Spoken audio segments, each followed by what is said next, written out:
নমস্কার বন্ধুরা, হিরাস কিচেনে আপনাদের সবাইকে জানাই স্বাগত। আমার আজকের রেসিপি ফুলকপির রোস্ট। এই শীতের দিনে ফুলকপির রোস্ট খেতে অনেক মজা। ফুলকপির রোস্ট বানানোর জন্য আমি এখানে মাঝারি সাইজের দুটো ফুলকপি, আমি এখানে বেশ কিছুটা জল গরম করতে দিয়েছি। আমার জলটা গরম হয়ে গেছে। এখন আমি এর ভিতরে 1 চামচ লবণ দিয়ে দেবো। ফুটন্ত জলে দিয়ে দেবো এবার ফুলকপি।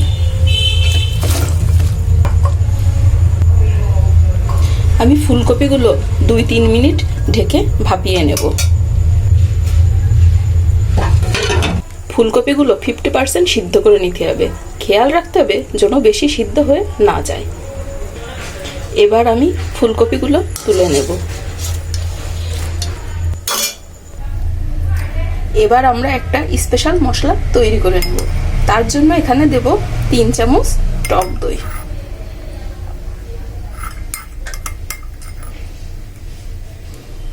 দিয়ে দেব 1 চামচ কাঁচা ঝাল বাটা,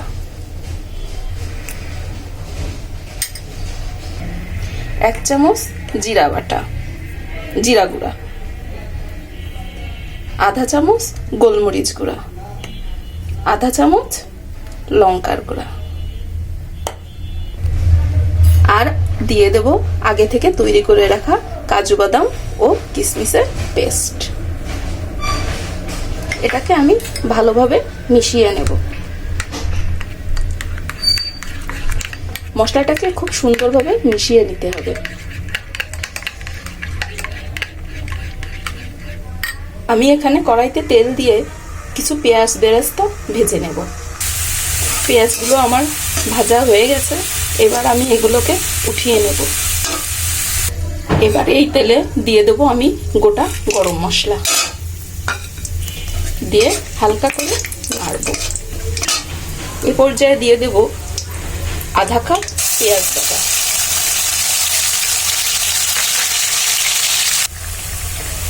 আর দিয়ে দেব 1 চামচ আদা বাটা ও 1 চামচ রসুন বাটা, দিয়ে মশলাটাকে ভালো করে কষাতে হবে যাতে এর পেঁয়াজ রসুনের গন্ধটা না থাকে। এবার আমি দিয়ে দেব সেই স্পেশাল মশলাটা যেটা আমি আগে বানিয়ে রেখেছিলাম। তারপরে দেব 2 টেবিল চামচ সস,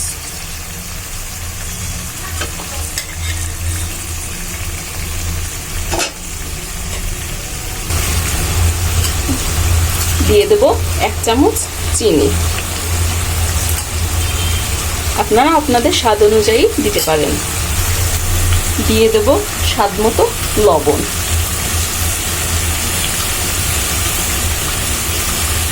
দিয়ে একটু ভালো করে নেড়ে নেব। এ পর্যায়ে আমি ফুলকপিগুলো দিয়ে দেব।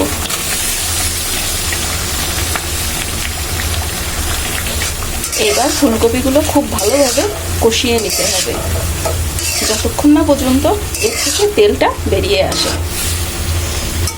আমি 5 মিনিট ধরে ফুলকপিটা কষাবো।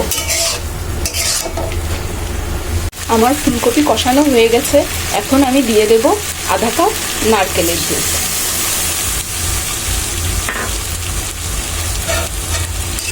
নারকেলের দুধ দিয়ে আমি এখানে 7-8 মিনিট ফোটাবো। আপনারা চাইলে গরুর দুধ অথবা গুঁড়ো দুধ ব্যবহার করতে পারবেন, কিন্তু নারকেলের দুধটা দেওয়ারই চেষ্টা করবেন, এতে স্বাদটা অনেক ভালো হয়।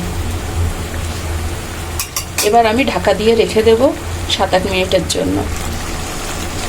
এবার দিয়ে দেব অল্প একটু গরম মশলা। আমার গ্রেভিটা হয়ে গেছে। এখন আমি দিয়ে দেব আগে থেকে পেঁয়াজ বেরেস্তা করে রাখা, ছিটিয়ে দেব।